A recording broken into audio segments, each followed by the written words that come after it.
Good afternoon. We're just letting everyone in to the webinar, so we'll start in just a minute or two.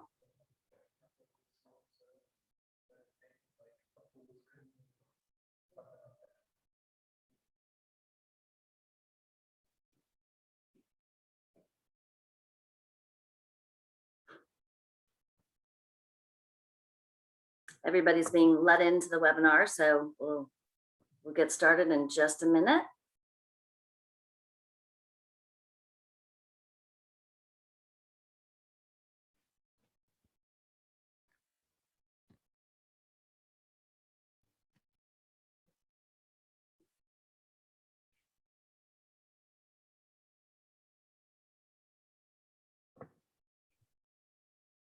Okay, we'll go ahead and get started. Well, welcome. Good afternoon, everyone, and welcome to the first of a three-part webinar series of Taste, Sound, and Sight.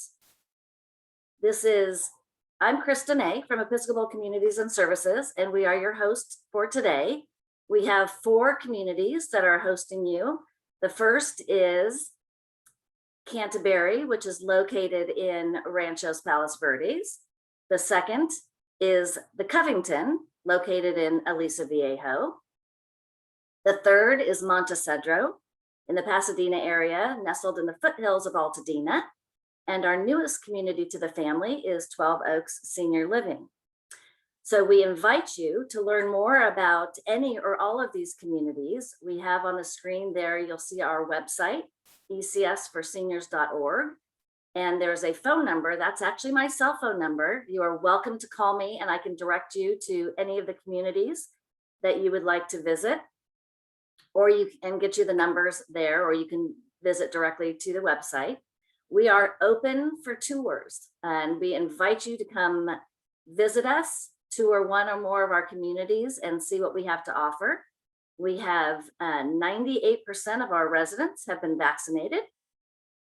We have 85% of our staff have been vaccinated with a projection of 100% by June. So we are following all of the safety guidelines. We are still wearing masks and following CDC and safety protocols. So we would love to see you. And we've had many move-ins in this past year during the pandemic as well in our independent living, assisted and memory care. And we recently opened up our skilled nursing care centers. So please come take a visit. In the meantime, and again, for those of you who are just joining, welcome. This is a 3-part series, Taste, Sound, and Sight. And we are thrilled to have one of our own, Chef Mike, is going to be presenting today. This, again, is our Taste webinar. It is a webinar, so your microphones and cameras have been turned off. But we will be using the chat function. So you can ask questions throughout the session. We will be addressing those at the end. For you to find the chat, just hover over your mouse at the bottom of the screen. You'll see an icon labeled chat. You can just click on that. And please select, you have a choice of panelists or all participants. It would be great if you could select all participants so that we can all see the questions that you're asking. And one, we wouldn't have repeats, but then everybody can see what everybody else is asking. So at this point, and if you have found your chat, any questions for me before I introduce Mike? I don't see any chat questions, so feel free to put them in there. I can answer you via chat as well. Chef Mike is located at the Covington. So his love of food came at an early age. Both of his parents were in the wine industry, thus bringing him up in a restaurant and kitchens and instilling him a passion of the culinary arts. His own career started in a seafood restaurant in Dana Point Harbor before heading to San Francisco and the culinary scene in San Francisco in the 90s. Chef Mike's experience in both the Bay Area and Orange County has given Mike the opportunity to learn many different styles and techniques over the years. Mike made his way back to Southern California to open his first catering company called What a Dish in the Dana Point Harbor, and then Island Style Tacos in Capistrano Beach. He has served at the Covington for the past 4 years as executive chef, where his role showcases his creativity, techniques, and experience. Mike is proud to have built an amazing culinary team whose work exemplifies the highest standards in quality, sustainability, and presentation. So welcome, Mike. Thank you for being here. Thank you very much, Krista. I appreciate it. So today we're going to kind of weave through the tastes of our tongue, our 5 senses that we get through tasty food: our saltiness, our sweetness, our sourness, our bitterness, and our savory and umami, which is kind of the new word term. And it's actually a Japanese word, umami, which means essence of deliciousness, which I think is the coolest word there is. So instead of using savory now, we use umami, which I think works a lot better. As I started to get into this, I wanted to find a way that I could kind of show you how all of our tastes are utilized in one recipe, or because it would be tough to do a whole bunch of multiple recipes. So what I did is took 4 regional sauces. I did a marinara. We're going to do a curry, teriyaki, and an American barbecue. And what I'm going to do is kind of show you the process. I'm not really going to cook it, but I'm going to show you the process of how we put it together, what these flavors are going into it, as far as when I'm adding my sweetness, and kind of show you that these basic sauces that we all grew up with regionally have all 5 of them in the same sauce. So the sauces are touching our sweetness, our savory, our bitterness, our sourness, and our umami. So I'm going to kind of go through, and as I go through these sauces, I'll kind of explain to you what procession we're bringing it in as I go through it, what they're utilizing them for, and kind of which one is the bitter when I'm adding my sweet and my salty. So I thought that would be a kind of more exciting way to do this. The other part was I am Italian, so obviously I talk with my hands. So I can't just sit here and talk and you guys will be watching my hands go constantly. So this way I will be able to kind of do something with my hands as I talk. So it makes it a little bit easier for me because Italian. The other part, which is frustrating because we're on Zoom, is you can't smell. And that's a huge part of our taste is our smell. So at a future event, we're going to do this on site and we'll be able to have you all come down and then we can actually smell and taste and we can get all 3 of our senses going here. But in the meantime, we're going to kind of just step through these regional sauces and I'll kind of explain what we utilize these sauces for. So right off the bat, I'm going to start with a marinara, Italian, Mediterranean. What I usually start with, olive oil, obviously. And when we're doing our olive oil, kind of a couple different things it's utilized. Obviously, it's not make sure we're not burning our ingredients as they go in there. It's also kind of coating it and it's giving it some texture and making sure that we're imparting our flavor. Next, I'll bring in our sour, which is our onion, our acidicness. And that's always where we're starting. Now, when I do bring in onion, we let that really get translucent. So it's actually, we're adding our sour and our bitters first to kind of cook down and take away the sharpness of it. So as I let this sweat down, I'll bring in my garlic. Now I'm always going to bring in my garlic very quickly before I add my other ingredients because garlic can burn very fast. So it's not something that I just want to add in there by itself and start sauteing because 30 seconds it's going to start to burn and it's going to take a whole different texture of your sauce. So after these have kind of gotten going and I've kind of meshed them together, I'm going to bring in a little bit of crushed red pepper. This is going to bring a little bit of bitterness and some heat. Also, most of our bitterness comes from our herbs and our other types of garlic and other types of salt and herbs. And what am I trying to say here? My spices is what I'm trying to say. So the spices have the bitterness. So we're going to cook those out a little bit, but they also bring in the flavor. So as I bring in my oregano, my crushed red pepper, and my garlic, as soon as it starts to get some flavor and you would actually smell it, and it's going to blossom the whole room, you bring in your tomato paste or tomato can. So what we do is a lot of people ask, why don't you use fresh tomatoes when you're making this marinara sauce? At home, that's perfect. That's the way to do it. When I'm in a setting like this, I'm looking for consistency. So that's why I bring in a nice canned tomato, which is a high product or a higher quality product from Italy, which we bring in those nice Roma tomatoes. That way I can make sure that my sauces are always tasting the same.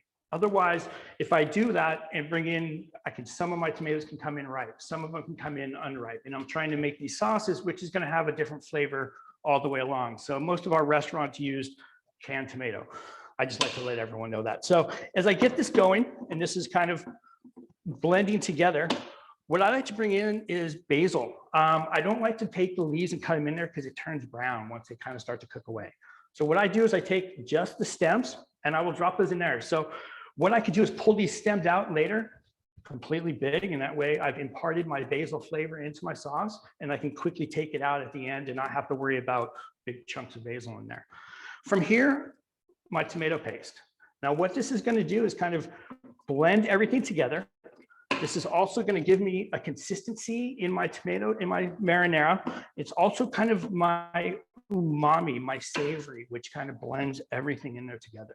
And that's where I've had my sourness of my onion, my bitterness of my garlic and my herbs in there. Now I'm getting my savory with my tomato paste and my tomatoes kind of getting in there, cooking out that acidicness. And then from there, a little bit of salt and pepper. Now I'm always going to come back at the very end and retaste everything and readjust my salt and pepper, but I am getting some in there right now just to kind of blend my flavors together. When you're making a big robust sauce like a marinara, you definitely are going to add some salt to it, but I definitely add a little early, and then I would definitely come back at the end as I'm tasting and add some more salt and pepper. Now all I'm missing is my sweet. So I'm bringing in some balsamic vinegar.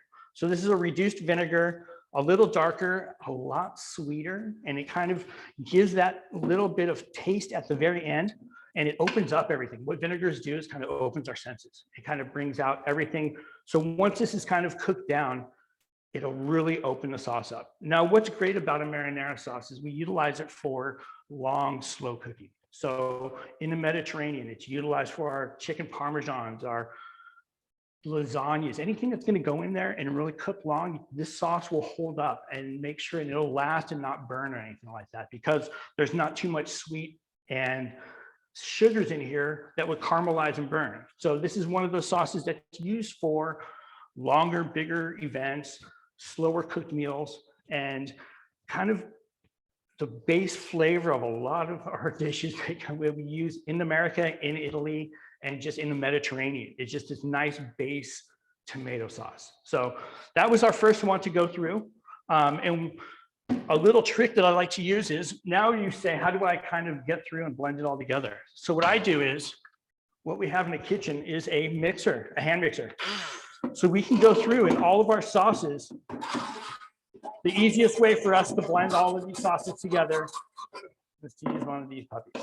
So I tend to use these for a lot of our sauces, and we keep those to make all these at the very end to blend everything together. It is great if you want a chunkier salsa, like a ranch style marinara, just leave it alone, pull the basil out, we're good to go. But when we want to blend it together and get our pizza sauce, our really basic spaghetti sauces, then we're going to blend them all together.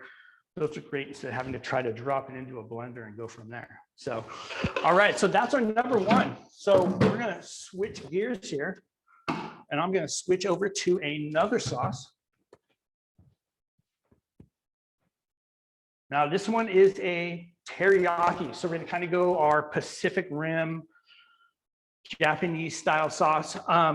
This is a sweeter sauce. And the big thing about this one is it's cooked for high heat. It's a sauce that we're not cooking for a long time. We're blending these flavors together. Because it's so sugary, it can burn quick. So it's a sauce that everything's already sauteed in a wok. You finish it with your teriyaki, boom, you're good to go. So I just want to, it's a fast sauce to make, but you're cooking it, and also the applications of it are to be utilized in a quicker way. So I'm going to start with sesame oil. So it's a different oil, obviously, than we're normal from Mediterranean. It's not an olive oil. It's a stronger oil. So I don't have to use as much. It's a lot less because it is so powerful. From there, a little bit of onion. And then as I, again, will let this onion get translucent in the bowl. And then once I've kind of cooked out the sourness of it, the acidicness, I'm going to come back with ginger, garlic, in there. And what I love about the ginger and the garlic, I chop it up. I've seen some people grate it. I've seen a lot of people kind of put it through the garlic press even and try to scrape it off of there.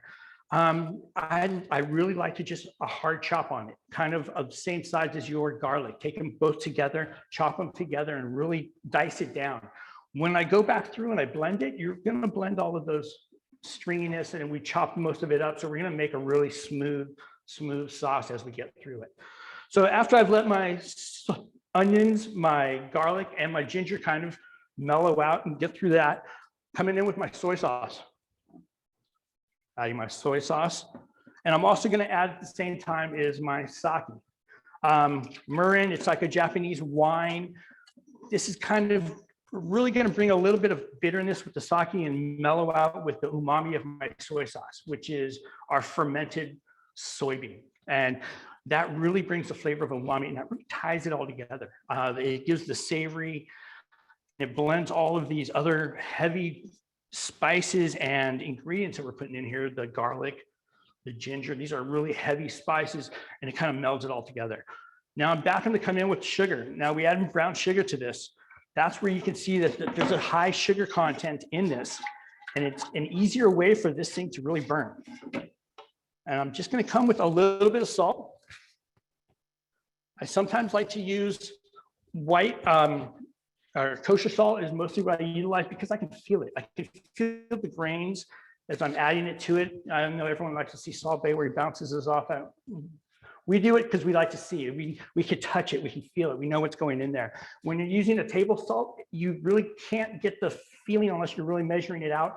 And there's a lot of mercury and other things that make that salt not stick together. So with a kosher salt, it's salt, and it's a granular, and it doesn't have any other products in there to make it not stick together.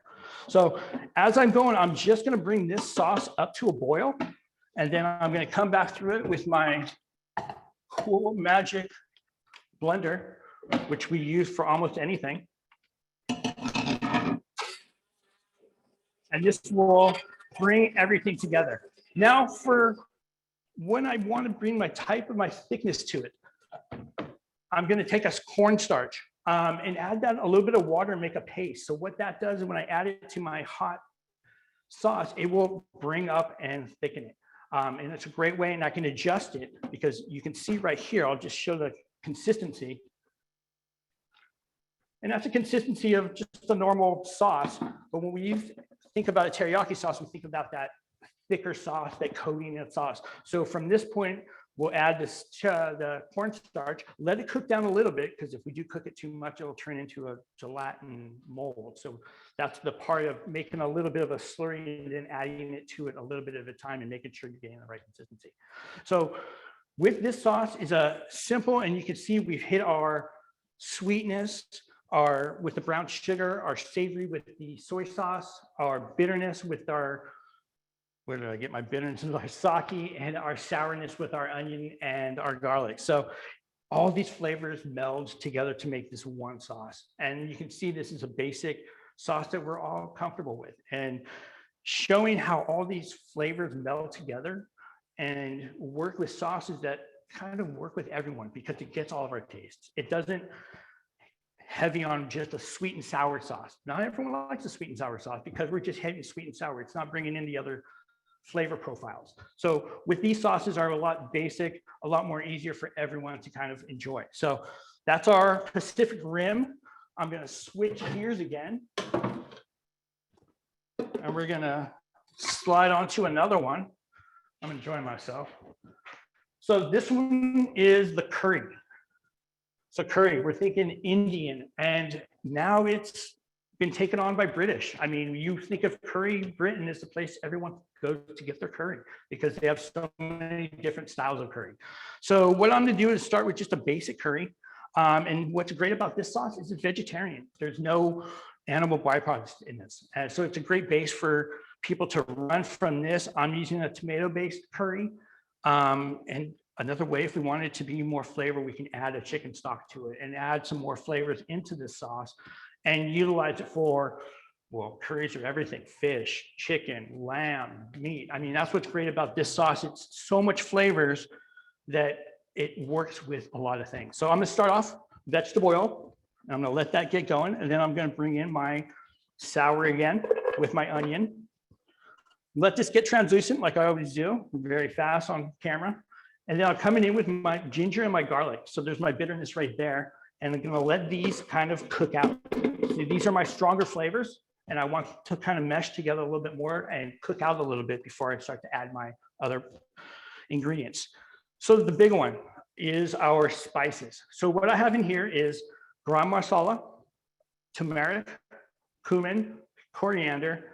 I think I got one more in there, is paprika and a little bit of salt. So when I have all these spices together, what I like to do first is to saute them in a hot pan by themselves dry. So that's going to really kind of open up the flavors. And if you put them into a pan and smell it, and then you turn on that heat, and once you start to get it going, you'll see how that heat just makes those things just bloom.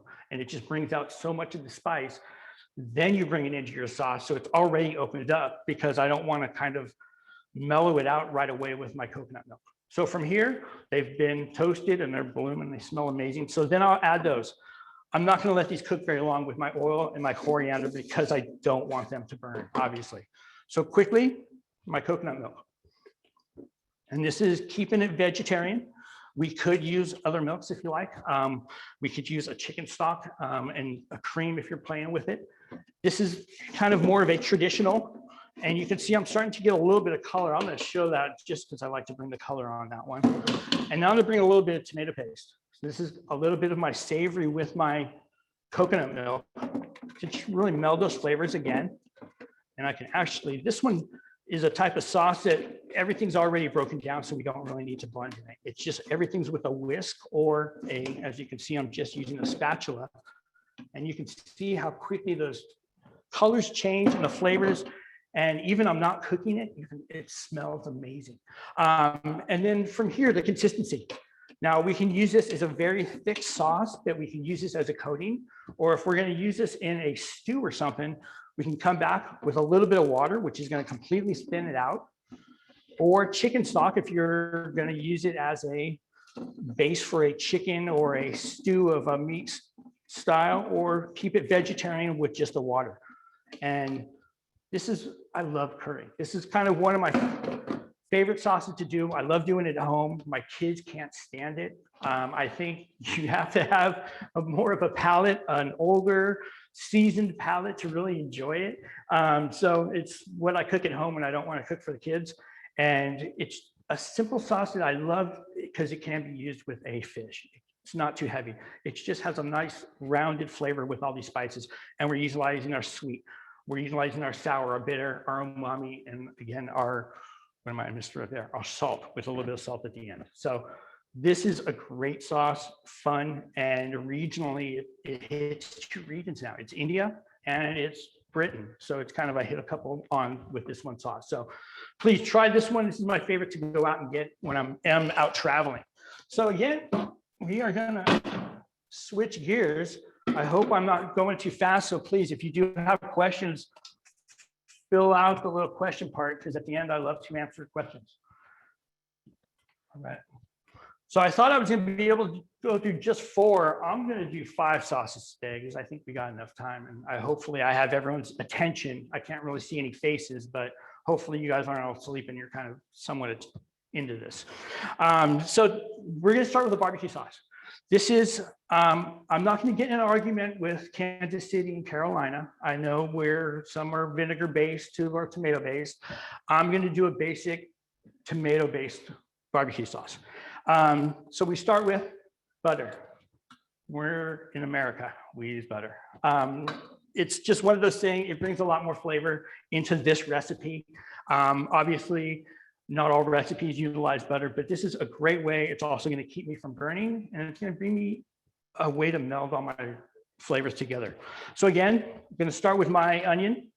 I often like to use red onion and white onion. Gives me a couple of different taste profiles there, a little bit heavy sour and a little lighter sour. So when they do cook out, there is still a little bit of a difference there. Coming with my garlic, and I'm going to bring these together. Go. From here, a little bit of red wine. That's going to bring a little bit of the savory, the umami, bring it together. And then also with that is my ketchup. So this is where we're going for a tomato-based barbecue sauce. Now, bringing in my sweet. Brown sugar. Chili powder. This is going to be a little bit of my bitterness, my heat. Going to mesh well with my brown sugar. A little bit of hot sauce, because barbecue sauce, got a little bit of hot sauce. I like to use Tapatio. People use Tabasco, Valentina. It's just your, whatever you like to use.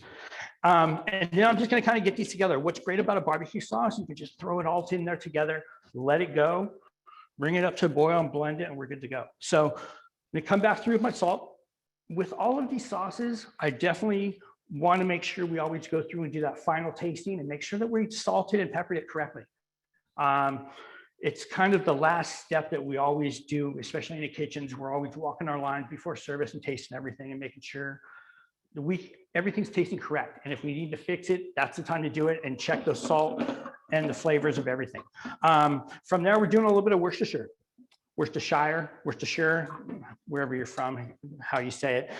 This is another fish reduction sauce that's going to really like anchovies, and I think it's an anchovy based, and it just pops the flavor again like a vinegar and makes everything that's been in here really come together and bring out that big flavor in there too. So obviously this is a simple one for me to blend. You can see how much we enjoy these, and we will blend that one together. This is a sauce where it is naturally thick. Let me kind of show the consistency. So there's no need to come back through and try to thicken it with a thickening agent. A little chunky, I could do a little bit more on there, but actually I like the chunky barbecue sauce. So that's kind of how we do it and how we blend it, and you can blend it to how you like it. I mean, at home, I don't blend it a lot, and I sometimes use a jam in there also to bring in some sweetness. So not utilizing sugar, if that's something you don't want to utilize in some of these sauces where I'm utilizing sugar, jam is another way to go. Honey is another way to go to bring the sweetness that we're trying to cut regular sugars from our diet. So that's a simple one. And obviously barbecue sauce, ribs, chicken, burgers, you name it, it's America. We use barbecue sauce on everything. I dip it in my French fries. So that's a fun one to do. And it's still, we're getting our sweetness with our brown sugar, our sourness, our bitterness, our umami, and our saltiness. So we are hitting every flavor aspect in the sauce too. So that's a fun one to do. So to finish it off, I'm going to do a bit of a more technical sauce. But this is a sauce, more of a regional fun sauce that I thought if I had time, I would do it. So what I'm going to do is a mole. And this is more of a northern Mexican, Texan kind of regional area that they utilize this. And it's kind of an everything sauce, which is, I love because it's got the sweetness, the bitterness, the heat. It's got everything. So, and it's a funner sauce to put together because it's got so many components. A lot of components, it's kind of a sauce that scares people, but for me, it's fun, and we've kind of made a little bit basic to do this. So obviously, I'm going to start with my vegetable oil. From here, I'm going to go with my onions, and I'm going to go with my chilies. So what I like to use are serrano. We can also use poblanos, whatever you'd like to use. I like the serrano with a little bit of heat. We're going to mellow it out a little bit later, but that way it gives me a little bit of kick right off. Also garlic, and let these kind of meld together and get going. So this is going to be the bitterness in there and the sourness, and it's just going to, because it has that heat of that serrano pepper in there, it really needs to cook down a little bit, get those things translucent before we start to add. So what we're going to add here, I have sesame seeds, cumin, coriander, and paprika. Once again, we'd like to do these on a little side saute pan, dry heat, and it's just going to open up the seeds, make these spices really bloom and start to throw off what they really want to throw off before we're adding it to it.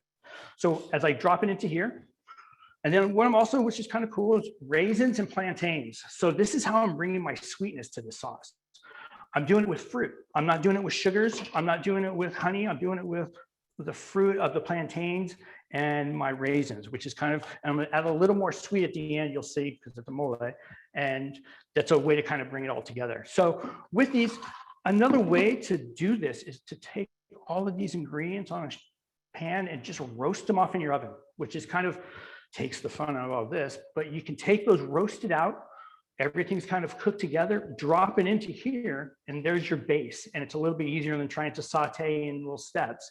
It's another way of cooking in a big, kind of easier situation. And that's how I learned actually how to do mole, is had the onions and the peppers and the garlics all on one big sheet tray of little olive oil, salt, and pepper, and we roasted that off and then started this. So different ways and different presentations and different ways or procedures that we can make the sauce happen. So from here, I am bringing in my savory, which is my chicken stock. We can use a beef stock, you can use a vegetable stock. Obviously, if I didn't use chicken and I used vegetable stock, this is pretty much a vegetarian dish or a vegetarian sauce, except I'm gonna add some chocolate at the very end. So with this sauce, we're gonna let this cook for a little while, let these kind of come together. And then at the very end, I'm coming with chocolate. And this is the fun part of this sauce, is it's bringing in a little bit of chocolate. It's gonna bring the sweetness that's a little heavier than what the sweetness I brought with my plantains and my raisins. And it's gonna cut my heat of my peppers that I have in there and some of my spices. Gonna finish it off with a little bit of salt, a little bit of pepper. And this is one of those sauces that we definitely will blend. And then what we like to do is finish it with some toasted sesame seeds. And it's a great sauce that comes over chicken. It definitely needs a heavier taste to go with beef. It doesn't really work well with fish. It's just a little too much with fish. But this, again, it hits all of our flavor aspects, our sour, our bitter, our sweetness with the chocolate, which I love, our savory, which are umami, which is our chicken stock, and it blends it all together. So it kind of shows that we're another base sauce from another region that really ties everything in together, that we all feel these tastes in one sauce.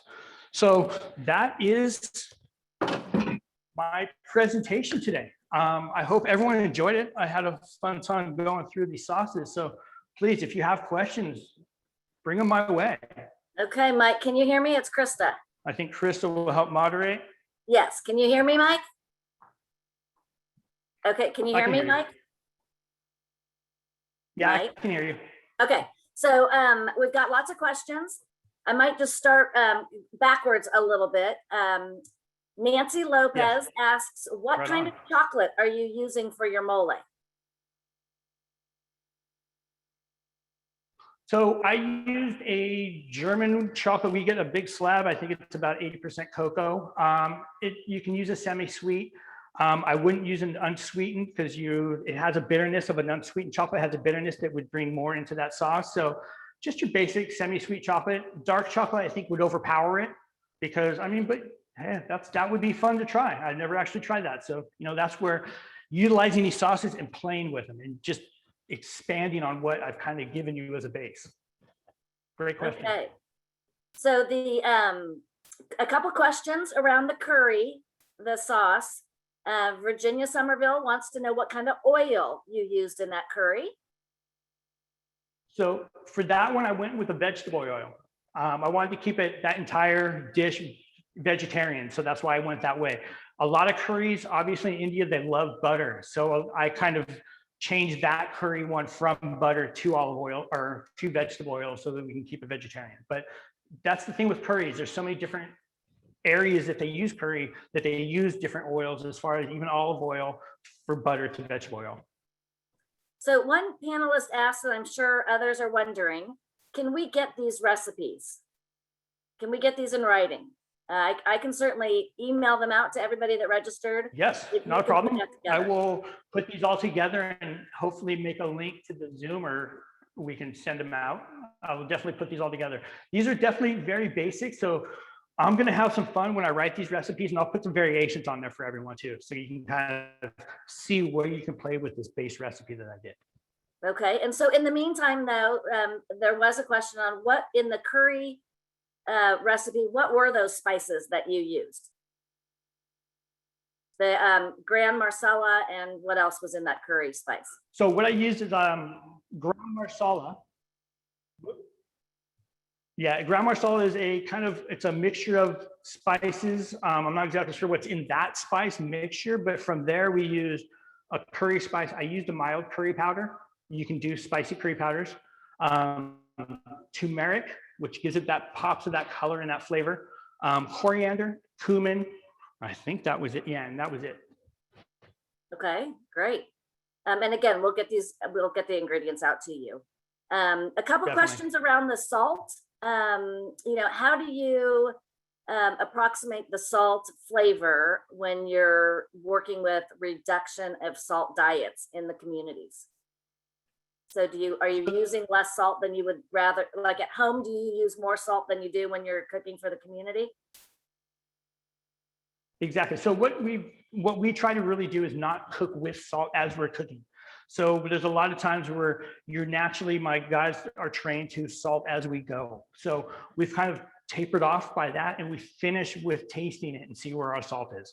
That way we can fix it with a little less amount of salt, and instead of over salting in the beginning of our recipes or throughout the recipe. So it's more of coming and finishing and tasting that finished product and adjusting from there. And that's the biggest part with having these low sodium diets.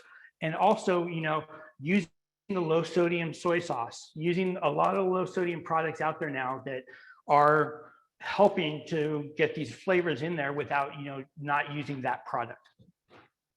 Okay, and just a couple comments. Lee Davis says that you didn't mention Chicago or Texas barbecue when you were talking about your barbecue battles. I told her there'd be a little argument there. And then Virginia did comment. She goes, "You have a beautifully staged kitchen. Are you in one of the cottages?" And yes, Virginia, Mike is in cottage 6 there at the Covington. So I am, and actually Jennifer Flynn did our arrangements to make me look beautiful. So she did all that. That's outstanding. The other thing is, I know a couple of people had raised their hands. We can't respond to raised hands. So if you are raising your hand, if you could type your question in the chat box, that would be helpful. I think we've answered all the questions, so we'll give it another minute and see if anybody else has any additional questions for us. Otherwise, while we're waiting, one question by Liz is, how many chefs are in each community? How many chefs? So I think total is 23 cooks in my kitchen, which services my independent living, my assisted living, my critical care, and my memory care. So there's 23 plus 2 sous chefs and me as an executive chef on top of that. So about 25, 26 altogether. And the Covington has just about 200 accommodations. So it will depend on how many residents are at each community will dictate the staffing. So and how many restaurants are actually on site also. Yes. When you mention, Mike, vegetable oil, are you excluding olive oil? And then what kind of vegetable oil? So we usually just use a basic canola oil. It's the most general oil to utilize. It doesn't have a lot. I'm not using peanut oils because of the burn content. The olive oil I don't utilize that very often because I can't use that at a high heat. It burns heavy. So when I use it in my marinara, I'm quickly using it and then adding my other products so it doesn't burn. So the vegetable oil can handle a higher heat, and we just use a basic, I think it's like an 80-20 blend, I want to say. Okay, thank you. The next question is, do you finish the dish or the sauce with a fleur de sel and explain the sodium levels of a fleur de sel? I hope you understand that. Sorry, I didn't hear that last part. It's the question was, do you finish the sauce with a fleur de sel and explain the sodium level of a fleur de sel?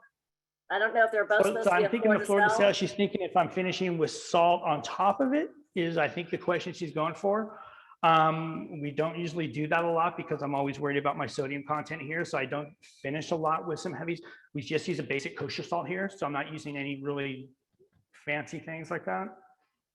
Okay, and the next question. So everybody knows on the webinar, the communities, Episcopal Communities and Services contracts with Morrison Senior Living on the dining side. So the question here is, do the chefs from the different communities collaborate? And do all the communities use the same recipes and have the same menus? So yes, we collaborate. It was a lot easier before the pandemic. We would actually I would actually be able to go over to Montecedro and the Canterbury to kind of see there and talk with their chefs. Now, not as much. Through Morrison, we do get a kind of like a core set of recipes and menus, and then we're allowed from there to make all the changes we want to do. Our main concern is making sure that our nutritional levels are correct to the correct levels that they're going to as far as assisted and critical care. But from there, we have a lot of play, and we're allowed to do a lot of changing of recipes and mixing and matching and playing with them from there. Having Morrison gives us the backlog of the recipes of having all those nutritionals. So when we do make a change, we know exactly what the nutritionals that go into that recipe for you. So that helps us guide us. But from there, we get to play quite a bit, and we're lucky that ECS lets us do that. And does a dietitian review the recipes? Yeah, so what she does is weekly, we have a dietitian here on site, and she will, first when I do my first set of menus, she will go through and make sure that I'm looking good on all those. And then from there, as I make changes, I kind of go through her to make sure that my nutritional levels are on par. Do you want to, since we have a little bit of time, do you want to talk about, for those who may not be in the communities, a little bit about our dining services committee and how you communicate with the residents on likes and dislikes, and just talk a little bit about the committee and how that works? Definitely. So what's really cool with this community is we have a huge dining committee. I mean, there's roughly usually around 20 people that are in our dining committee once a month. I kind of give them the bullet points and kind of show them what has happened this past month or had gone down, to kind of let them know what's going on in the kitchen. I like them to know what's going on as far as labor, produce, or what, if I have any big issues as to-go cartons or something like that, I want them to know also. From there, they let me know what we're doing right, what we're doing wrong, what people are talking about. We also utilize comment cards, and these comment cards, we watch them daily. We pull them, we read them, we take notes off of them. And then from the dining committee, I want them to be boisterous with me. So that's the one thing I do let them know is, please come down and talk to me. Come down and talk to my sous chefs. Come down and talk to Jennifer and the code. We want to hear you. That way we can make the dining experience better, because we have the ability to do that. We just need to know the information and the communication, which having a dining committee makes it so much easier to have that communication. So when I first came here, it was, you would go into that committee ready to almost get in a fight. Now it's, I want to hear what you want to say. Taking it in, we're making changes. We can do all these things for them. So they come in there with a great attitude, knowing we're going to work with them, knowing we're going to bend over backwards as far as we possibly can. And I think that shows with how happy my cooks are, how good the food is, and it makes it all work. So having that dining committee meeting once a month is huge for us, especially in the kitchen. Outstanding. And just for those of you who know, pre-pandemic anyway, we did a survey, and our kitchen came out 97% satisfied, which is unbelievable in a kitchen in a community environment. So congratulations. Definitely. On that. We're very proud of that. Question here: the dietitian, will they consult with individual residents?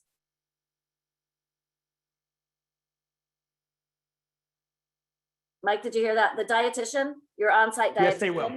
I think you need to set up an appointment with her, but they will sit down and kind of go over your diet and figure out what we can do. Great. Any other questions? It's an in-house dietitian.